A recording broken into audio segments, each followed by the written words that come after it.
विषय आम बहुत मत दे सारी और मत स्पष्ट एवं मुझे बुझीपारे गणमाध्यम एपर्यंत कहीं भितस्पृह एपर्यंत गणमाध्यम कहीं एपर्यंत स्टाण्ड नहीं पारे ओडिशा से सब बड़ दुर्भाग्यपूर्ण कथा। जयनारायण बाबू कौन कहते जयनारायण बाबू कहते ओडिशा रे विलय हवा पश्चिम ओडिशार गोटे भूल थिला विलय बेले से थिले कि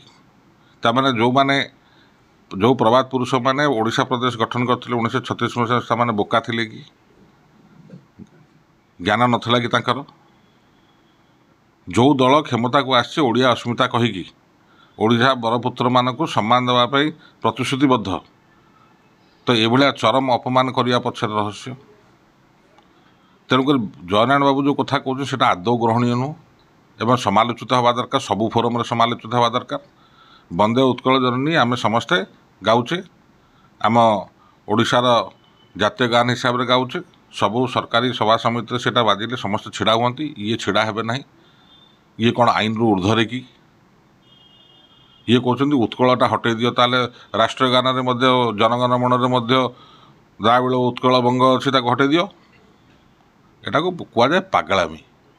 मु तो कहीं भावुँ बोधे दल भितर बोधे अणदेखा कराऊँच बोली ये मंतव्य से दौरान बाचामी कथबार्ता बाहर कर। आज आम 21st सेंचुरी अच्छु आम ओडिशा केमिति प्रगति करिबा ओडिशार जो माने युवक मैंने अच्छा युवती मैंने अच्छा भविष्य केमिति निर्धारण हम से विषय में आम विधायक मैंने आईन प्रणयन करी देश को केमिति आगक नवा जाति केमिति आगक ना से विषय एकता न रखी ये ओडिशा को विखंडित करने चिंताधारा एटा उल्टा ट्रेन चलाउछंती। से आम विधानसभा डिमांड करूँ कि माननीय मुख्यमंत्री हूँ उपमुख्यमंत्री ये विषय विवृत्ति दिंतु कि भारतीय जनता पार्टी एटा कौन दलीय दलगत मत आ ओडिशा सरकार सहमति अच्छी ये स्टेटमेंट पर जेहेतु आप दल जन वरिष्ठ नेता कहते कथा 3 दिन हट्टगोल हो सारापर ये किए विषय कह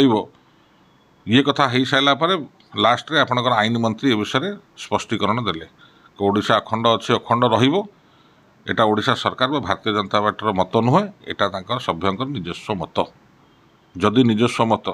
ताले भारतीय जनता पार्टी सदस्य उपर कि भाव में कौन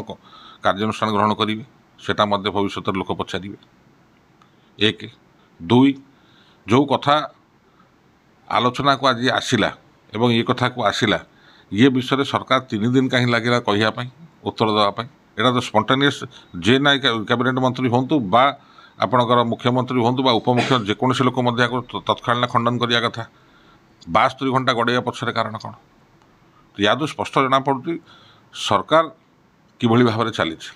सरकार का आईनगत एवं मानसिकता एवं परिचालनागत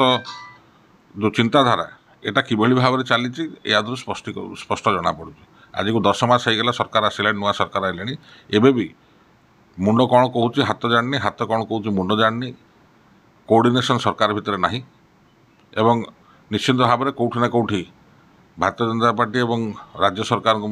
माननीय मुख्यमंत्री मोहन माझी को ये विषय स्पष्टीकरण ओडिशा लोक भविष्य देवाक पड़ो। रिपोर्ट समीक्षा न्यूज लाइव।